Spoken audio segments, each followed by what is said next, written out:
Le train entre en gare à Godin. Les randonneurs entament leur promenade 4, 16 ou 20 km de balade pour rejoindre la gare d'Ivoire. C'est un groupe de randonnée de la région qui a balisé le parcours. Patrick Évrard, le responsable. Ce qui est original, c'est que ça permet justement de ne pas faire de boucle, donc de ne pas être obligé en quelque sorte de revenir à son point de départ où on retrouve en principe sa voiture quand on est venu pour randonner. Donc ici, ça permet de faire des tracés beaucoup plus créatifs, beaucoup plus imaginatifs. L'arrêt vert de Godin est le 3e seulement en Wallonie.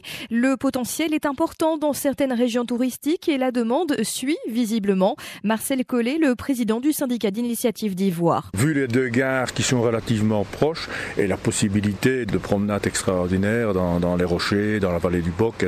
Actuellement, nous avons déjà 14 promenades qui couvrent chaque entité et notamment une qui passe par le centre géographique de Wallonie. Des cartes topographiques permettent aux randonneurs de suivre le parcours en plus du balisage.